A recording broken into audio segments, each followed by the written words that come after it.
welcome into the Deuce and Mo podcast, recording this after the NBA trade deadline has come and gone. The Sacramento Kings needed some sort of move, right? They needed a jolt with what just transpired last night and kind of the inconsistency this year. We all had questions. What were they going to do? Well, they didn't do much today. Just before noon struck, they did make a deal with the Milwaukee Bucks, acquiring Robin Lopez in cash. And they plan on waiving Robin Lopez. That's it. That's the move. The Sacramento Kings are bringing back the same roster at this point. There could be some possibilities on the buyout market, but right now, what we know, the Kings don't do much of anything at the deadline. We'll talk about that and much more. I'm Deuce Mason. That's Morgan Reagan.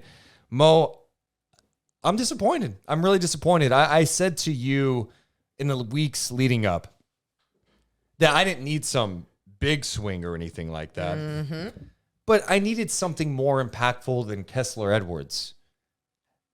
That didn't happen. No. And so now you're looking at the last two trade deadlines.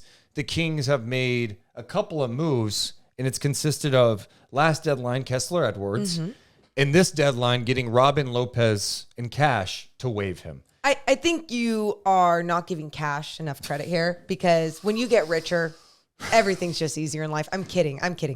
I think as soon as noon hit on NBA trade deadline day, I felt a few different emotions. I was like, okay, this team is still good, whatever. But the thing that irks me the most is looking at what other teams did around the league. And it was all these teams, some teams with second rounders, and being able to trade away their second rounders to help their depth, to make those tweaks. For example, and I know we'll go over all the trades, but this is just the one that I'm going to connect to Sacramento, and that would be like Royce O'Neal, for example. And he comes to the Suns in a 3-team deal from the Nets. They also got David Roddy from Memphis, and they gave up some second-round picks and some expiring contracts. That's it. And it just, I just go, well, why couldn't the Kings be in one of these situations where they're getting something done with some of their second rounders or whatever it may be? So I look at that and I go, okay, that's disappointing not to be able to get that. Another name that we had hoped and or saw linked maybe to the Kings within the months, or Kings fans were happy about, would be PJ Washington. He ended up going to the Mavs. Now, the Mavs had to give up a lot, not only with Grant Williams and some of their future round picks, but they had to give up a lot to get PJ Washington. I was like, I'm glad that the Kings were in a situation where they are trying to have to spend too much to get some of these guys. And then I look around the league at some of these other names like Dorian Finney-Smith that was linked to the Kings. Torrey Craig, Caleb Martin. I think a lot of these teams around the league were selling were asking far too much for some of these teams, like a team like the Sacramento Kings. But either way, Deuce, I stand here right now and I go, even if that was the case, it's just frustrating that was all that was tweaked, especially when this Kings team doesn't seem as good as last season, and they're more inconsistent this season, and they felt like they need a different type of jolt, just a little change to benefit them going forward. And at this point, the West is better. So the West is better. You're the same roster, but less consistent. You just lost at home to the Pistons, and you still have the same flaws that we see all the time. Ooh. Look, they just had a 5-2 road trip that was pretty successful, but then you come home and lose to the Pistons. We've seen too much inconsistency with this group, and I think we can all be honest and go, you know what? This team is probably a first-round exit if they get in. And now, with Dallas adding not only P.J. Washington today, but they also made a trade for Daniel Gafford from the Wizards to add some depth. They traded Rashawn Holmes in that deal and a first-round pick. So Dallas looks like on paper, they got better today. They did. Right? And they're trying to make the playoffs. They're coming for you. The Phoenix Suns, I think, are better than the Kings, and they got better today. Mm-hmm. They were savvy enough to understand, like, hey, we have a window here with KD and Beal. We got to keep going all in. We signed all these minimum guys in the offseason to fill out the roster after landing Beal. We took chances. It didn't work. All right, what's our pivot here? All right, we'll take some of those expirings and second rounders. Who cares? We're trying to win now. We'll pay some luxury tax. Let's add Royce O'Neal and David Roddy to the mix. It's a good move for the Phoenix Suns. So those are just two teams, and the rest of the teams in the West are just good. But even you could even mention this too with OKC. They made a few moves today, and they got Gordon Hayward. And I'm not acting like, oh, that's going to be the biggest change for them because you don't even know if he's going to be available at times, right? We always question his health, especially with him. But he adds that veteran presence, and he's an upgrade from someone like Bertans, who they did end up trading away for Gordon Hayward. So these tweaks, whether they seem like they are going to actually move the needle for some of these teams or not, I do see the importance in them. And that's why when I look at the Kings and I don't see any of those type of moves being made, that's where I get a little frustrated. Yeah, I mean, they needed to do something to put themselves in a better position just to play more consistent. They needed some more size and length. They needed, we know their shortcomings, and I think it was perfectly displayed last night, right? Mm-hmm. They have trouble at times defending the pick and roll. They aren't good at contesting threes. Oh, no. They aren't really good at stopping dribble penetration on the perimeter. These are all things that are going to put you in a very challenging spot to win games in the NBA. And if they're going to take a little bit of a step, they needed to make even a subtle tweak. They didn't get it done. And I am beyond disappointed about that. Well, and what I will say is this too, because I feel like most people and us a little bit at last year's trade deadline, when none of the moves were made except Kessler Edwards, you had some length, some defense, cash, whatever you got in that situation. Everyone was like, what are they doing? I think I believed in continuity in what they had a little bit more at that time because it was still fresh. They were still trying to figure each other out and have that internal growth and see what they could continue with that group. And you did see success. You saw them get to a playoff series against the Golden State Warriors that not only did they gain that experience, they brought it to 7 games where they showed, okay, we can be a good team and we can be a good postseason team. Now, this year, I still believe because they ran it back and they have a lot of those same pieces and made a few tweaks here and there in the offseason that there can still be a lot of that going forward, especially in the second half of a season. Are you seeing this team grow together a little bit more and kind of have some better games together? We saw that on the road trip. We absolutely did. But when you're coming off a game against the Pistons that you lose in that fashion, whether you want to call it prisoner of the moment or not, it is what it is. And we've seen that happen a few times against some of the shittiest teams in this league. And that's where I just jump back and I get like a little scared that nothing was done. Yeah. I mean, you should be. And even if you don't think that one subtle move was going to dramatically shift things for the Kings this season, it could still add in a player that kind of changes the dynamics a little bit, right? What you're trying to accomplish. And so you're going to have some nights where this Kings team is locked in. They're going to knock down shots, and they'll play adequate enough defense. They have flashes depending on the matchup where, hey, they're playing some good defense, and they can win a game. But they're going to have nights like we have seen repeatedly to a shorthanded Portland team on the road, to last night against the Pistons, to that home game against the Hornets. We're like, man, can they stop anybody? And that's what's frustrating is like, I think we all see that this team has some serious weaknesses and none of them were addressed. Now, could they make an impact on the buyout market? There are some buyout candidates now available. Mm-hmm. The Spurs acquired Marcus Morris today in a trade with the Pacers where they sent Doug McDermott to Indiana. Good trade for the Pacers. Absolutely. After moving on from Buddy Hield. But Marcus Morris is going to be waived by the Spurs. Okay, intriguing guy. Daniel House got traded from the Sixers to the Pistons. The Kings have been interested in House before. Could he be a player that the Kings can add? Okay, that maybe. But here's the problem, those names. A lot of teams want them.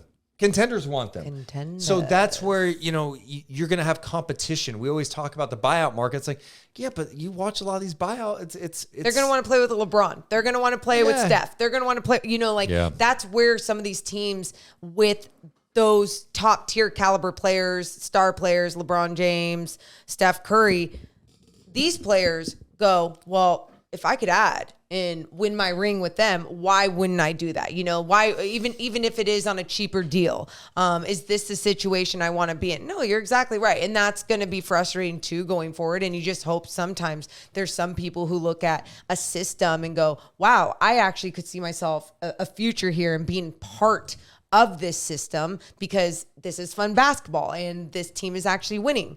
Right now, if you were just to look at the Western Conference standings and look at the Kings in that 7th spot today and not do anything at the trade deadline, yeah, optics aren't good. Not at all. We should also mention, with that trade that the Kings acquire Robin Lopez, plan to waive him. Someone tweeted, Robin Lopez said, "Thanks for all the memories with the Kings. Kings legend, once a king, always a king." Robin Lopez responded, "I just hope it's enough to get my number in the rafters. I hope I left a legacy there." I want him here now. I wish he was here. What a great dude. Funny dude. Oh my goodness. Yeah, it's tough to explain. And you just get to a point where you're like, how do you not get something done? That's what I'm left with today. Is like, was it that challenging to get a deal done? And now this is it. And now you're hoping that, all right, final 32 games, this team knows they're together. Let's go. Yeah. But like the offseason, let's be honest about it. Mm-hmm. The offseason wasn't good for Sacramento. Sasha has not panned out. I still think he can help this team and hopefully he gets some more minutes, but I think the expectation was he was going to be able to be a nice contributor for this team, a good reserve that brought something. I mean, you recruited him hard. You trade for Chris Duarte, took a chance on him, a couple of second rounders to get Duarte. You thought, all right, he's with Sabonis, change the scenery. He brings some toughness, can be a good defender. He knocks down some threes. He could help us. Non-factor. Second rounders, those are the type of moves, though, that you were looking to try and see if you can see some success. Swing and there. miss. Yep. Then you make a couple of signings. You sign Nerlens Noel and Amias Queta to non-guaranteed deals. Then JaVale McGee becomes available. Once he becomes available, you hop on that. Mm-hmm. You let those guys, Noel and Queta, walk. Queta goes to Boston on a 2-way deal, and Noel's still out there as a free agent. But McGee has been beyond inconsistent. Mm-hmm. So we're going here. So the offseason moves have not panned out for the Sacramento Kings, and now this is the group. And I still feel like there are just so many questions about them. The starting 5 can still be very productive. Sure. They're one of the more efficient lineups in the league. But if you had hopes of getting out of the first round this year, I just don't see it, and that's okay. It's totally okay, especially in this stacked Western Conference and a team. This would be their second year together trying to accomplish that, trying to get out of the second round of playoffs. But right now, where you're at and where all these teams are in this Western Conference, you're trying to stay up there so you're not screwing with the play-in. I mean, you do not want to screw with the play-in, especially with some of these teams, especially because we've seen how the Sacramento Kings can play so inconsistent. There's nights where they're playing out there and it's like, oh yeah, they could beat any team in one and done. But there's other nights where they're losing to a 6-win Pistons squad and they're shooting lights out against them. And I think the other point to the offseason is, look, as a GM, you're going to miss. Things aren't going to work out maybe as you plan, but it's how you pivot. The Suns. That's a good point. Look at the pivot. They pivot. Right? They signed Chimezie Metu on to a minimum going, you know what? We saw what he did in Sacramento. He could probably help us. Okay, that's not enough. All right. Keith Bates-Diop. Can he help us? Keita Bates-Diop. Can he help us? Okay, we tried it. Not as impactful as we thought. They made a pivot. They took expiring deals, second-round picks, and went and got something that they think can help them now, and a veteran in Royce O'Neal, and then taking a chance on some size with David Roddy. Like, that's a great pivot. Mm-hmm. Mm-hmm. I mean, the Dallas Mavericks, look, they signed Grant Williams in free agency. On draft night, they traded for Rashawn Holmes. In their heads, I think they believe that Rashawn Holmes, with a change of scenery, getting out of Sacramento, could have helped them and be a kind of a nice in-between, nice backup to Derek Lively coming in as a rookie. Did not pan out. Grant Williams did not pan out the way they thought he would. He had a big game against the Kings, of course. They asked him to do too much. Sure. They put him in a different role. But what did Dallas do? They pivot.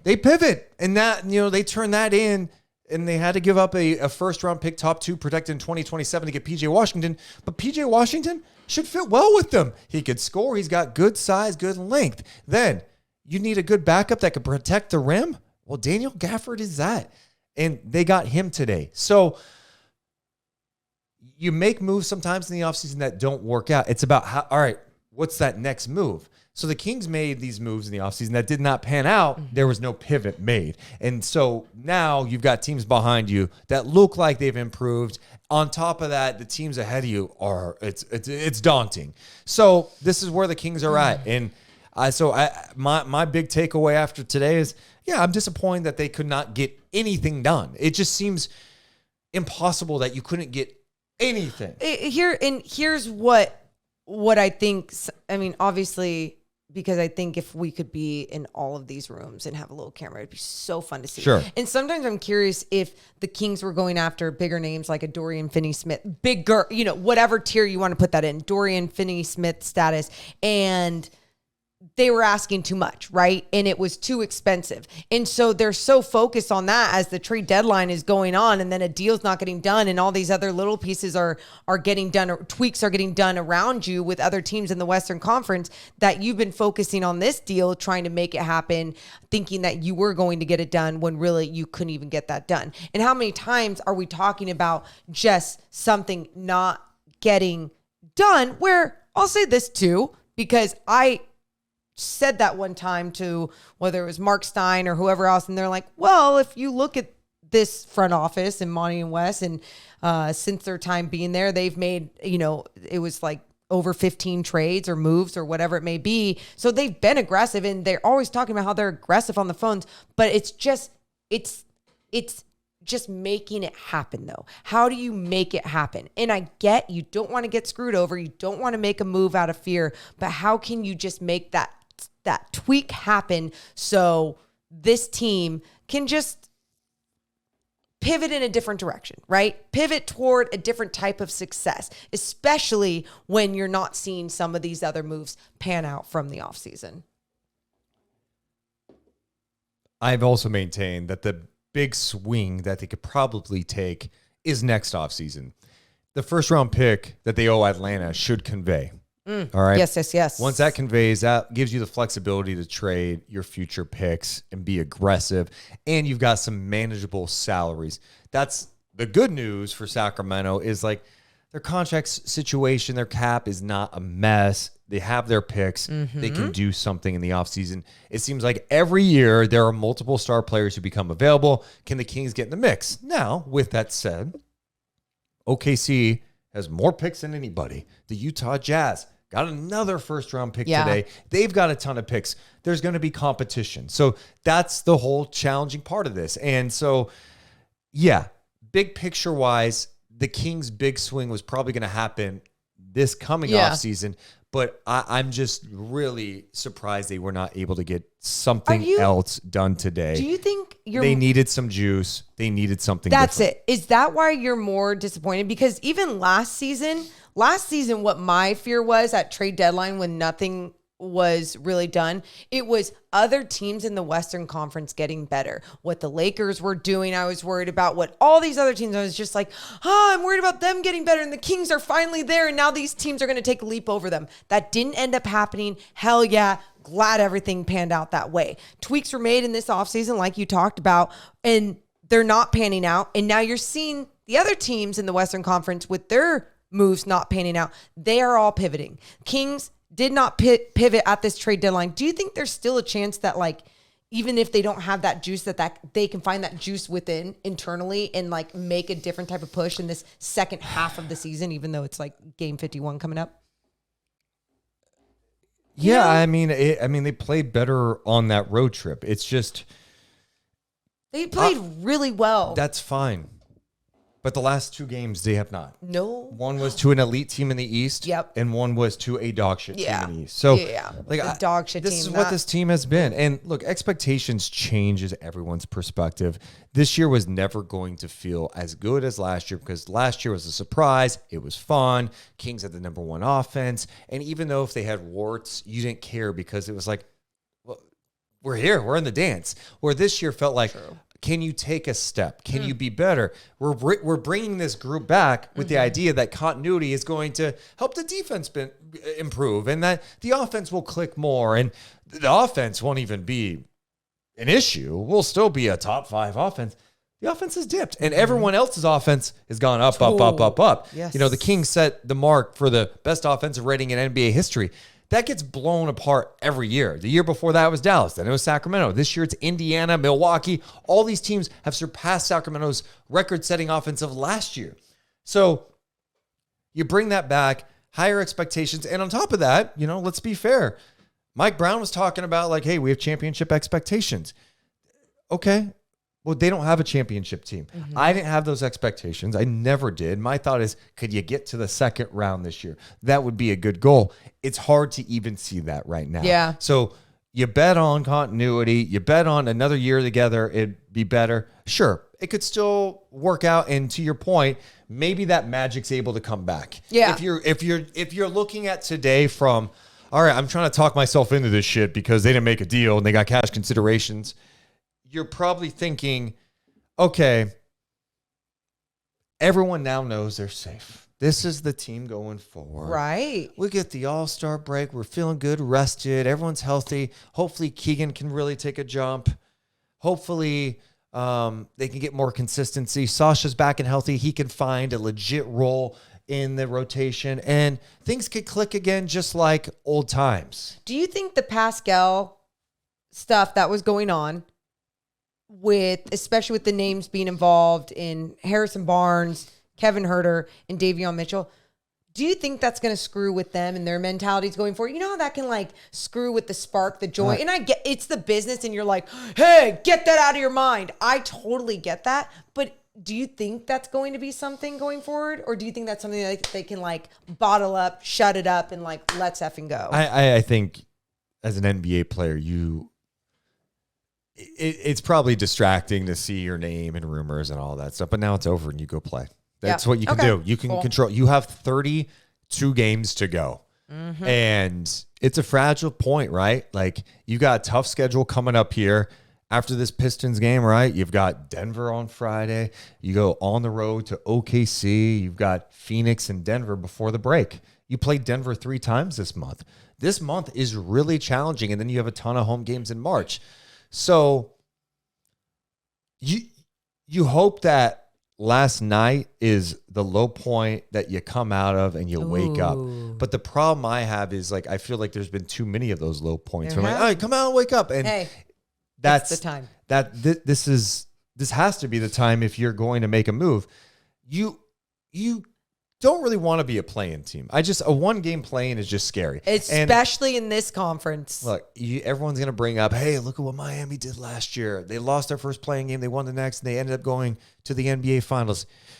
Sure. They've had their culture, though, for years. That's unlikely. That's Miami. I feel like they always kind of coast in the regular season. Yeah, maybe this Kings team can somehow turn it on in the next 32 games, be red hot. Last year after the deadline, they turned it on. And I was critical last year where I'm like, God, I feel like they needed a move and they didn't get one and everyone got better. I mean, remember last deadline where like the Clippers got Norm Powell. Oh, yeah. KD went to the Suns. Kyrie went to the Mavs. The Lakers got better. We're going, oh my God, the Kings are just going to fall. And what are they going to be in a play-in? Well, the Kings ended up staying and being the number 3 seed. Yeah. So that was good. They played better basketball. Those other teams, whether the chemistry didn't work with some of those new moves or there were injuries, it just didn't click the same. And they were able to play some great basketball down the stretch and hang on and be the number 3 seed.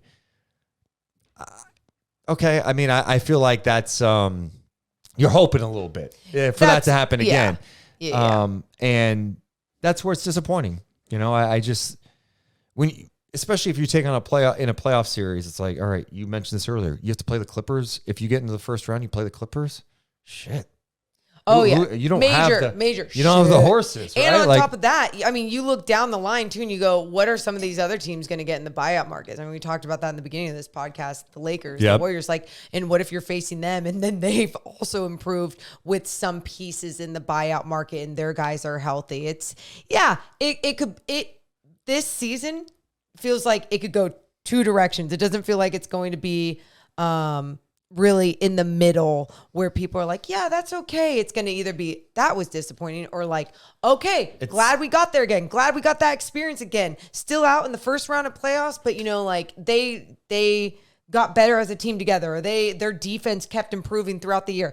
Now I have to look at, can they do those things internally with the squad that they have right now? I mean, we've seen this team get better throughout this season, especially like we just mentioned on that road trip. It's just those dips, those lows against some of the shittiest teams in the league are just really hard on everybody. It's not just like Kings fans and their morale. You can feel it around the team and everything when that happens. There's been weird games, and they've struggled closing out teams too. It seems like how many times we talked about the Kings having a lead down the stretch and falling apart. The Milwaukee game, the Phoenix game when they're up 22 with 8 to play, the Dallas game that they hung on and won, but they should have wrapped that up. Chicago, they're up 30 in the third quarter. It gets whittled down to 3. They had to hang on, claw, and fight to win that game. And then even last night against the Pistons, you're down 15 in the third, you rally back, take the lead going into the fourth quarter, and then you get dominated down the stretch. It just seems like this is kind of who they are as a team this year. And to bank on them like figuring it out like they did last year seems to me like wishful thinking. Like, okay. Yeah. I mean, could it happen? Sure. But I don't know how you can predict that at this point. The West is rolling. Denver looks pretty damn good. The Clippers, after starting 0-5 with Harden, they're like 31-9 since then. Yep. Insane. OKC, that's a pretty talented team. I don't know if they're totally ready yet, but they're pretty good. And I think Hayward helps them a little bit. Minnesota, they've fallen a little bit here, but they're tough. The Suns, like, dude, this is going to be a challenge. It was going to be a challenge no matter what, but now this is it. This is your team. You're rolling with it. What's it going to look like? Man. What a day. Just a couple of notes Bobby Marks puts out there because this is something to follow with the buyout market. The following teams are ineligible to sign a player waived and had a pre-existing salary of $12.4 million plus: Golden State, Clippers, Boston, Phoenix, Milwaukee, Denver, Miami. So if any contract of a player who is making over that gets waived, those teams cannot sign them because of the luxury tax, the apron situation. Okay. Something to look at. Yeah. Maybe the Kings can do something on the buyout market. That we'll see. Would be nice. But now they got to figure out a Denver team coming up on Friday. So overall, disappointed. Overall for me, I feel fine. But I also how do you feel fine? How do you feel fine? Because last year I felt like I was a little emotional about them not making any moves. And then it was like bit me in the ass, like the entire year ended up being magical. I'm not trying to just lean on hope and like, can that happen again? No, but what I will say is because we saw that internal growth and leap last year, I'm more just seeing if this team could kind of have that again. Not end up being the 3 spot in the Western Conference, but truly being in that top 6. Can you be a playoff team? I don't feel very confident in it right now, but I didn't feel confident in it last year either. So like, what, where am I supposed to really be with my emotions and how I feel about them not making any moves today? I guess I'm going to do the whole sit on the fence, wait and see if this really was one of those things that didn't help them make the playoffs, or we're talking about them being in a play-in game because they were one of the only teams that didn't make a tweak in the Western Conference. And if we get there, then I can look back at this time and be like, oh yeah, actually changed my mind. Disappointed. it's just, for me, hard to figure out how you couldn't close. And we heard it. You talked to Mark Stein last night on the pregame show. Sam Amick, too, is reported like, hey, the Kings are aggressive. They're one of the more aggressive teams. I heard that in recent weeks from people outside Sacramento. Like, Kings are really aggressive out there. I just hate even hearing those reports now for me. I mean, I brought this up on our stream we did. It's kind of like what the San Francisco Giants have been doing over the years, where it's like, hey, man, dude, they're in on Aaron Judge, man. They're going aggressive. Dude, aggressive on Ohtani. And then they end up not only not with Ohtani or Aaron Judge, but like nothing. Where you go, Nothing. oh, here's some journeyman that like was injured last year who may be able to help if stays healthy. It's taking a swing at this one. It's just not a sexy move at all. And that's how I kind of feel right now is like, look, I wasn't saying you need to go out and get a Kuzma or some major deal, but when you see these other teams that are around you, go after guys that truly could have helped you. Like Royce O'Neal could have helped the Kings, Yeah. you know? PJ Washington. Second round picks too. Could have helped the Kings in some regard. Expensive. Yeah, I mean, they probably wouldn't have been able to, they wouldn't have thrown a 2027 first No. like the Mavs did, top 2 protected. But my point is just those players specifically, right? So this is it. And now you got to roll with it. And you hope there's internal growth, there's internal improvement, and the chemistry clicks, and this team gets some of the magic they had last year. We just haven't seen it on a consistent basis. Tradeless deadline. New song drops. Go ahead. A lyric drops right now. It's a tradeless deadline for the Sacramento Kings, and they didn't trade nobody today. They got Robin Lopez. They got Robin Lopez, but not Brooke Lopez. And they're waving Robin. And they're waving Robin, and they got some money. Cash considerations.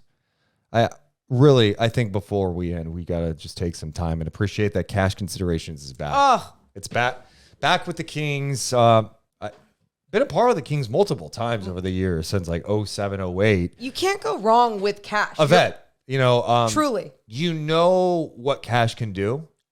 Always. They make you richer in so many different ways. Consistent. Yep. Consistent. You know what it's going to bring. And so, you know, Friday when the Nuggets come to town and, you know, Scott Moak maybe introduces him coming off the bench, cash considerations, give some love. And now, from Ladies and gentlemen, checking in his 22nd stint with the Sacramento Kings, please give a warm Golden Wand Center welcome to Cash Considerations. Cash comes out, everyone does the money, but then cash considerations, whenever they get on the court, they're dropping dimes. I mean, they are truly making sure to get everyone involved, making everyone better at all times on the floor. Not pennies, dropping dimes. We laugh so we don't cry. Hey, let us know in the comments below. How are you feeling? Can the Kings turn it on? Are you one of the people that says they can get some magic going and turn this on internally? What do you think they should do on the buyout market? Can they be players there? And how are you feeling about them really doing nothing at the deadline? Let us know in the comments below if you're watching on YouTube. If you're listening to the audio version of this, you could also hit us up on social media at Deuce Mason, at Momo Reagan, or comment on our YouTube page, youtube.com/@Deuce and Mo.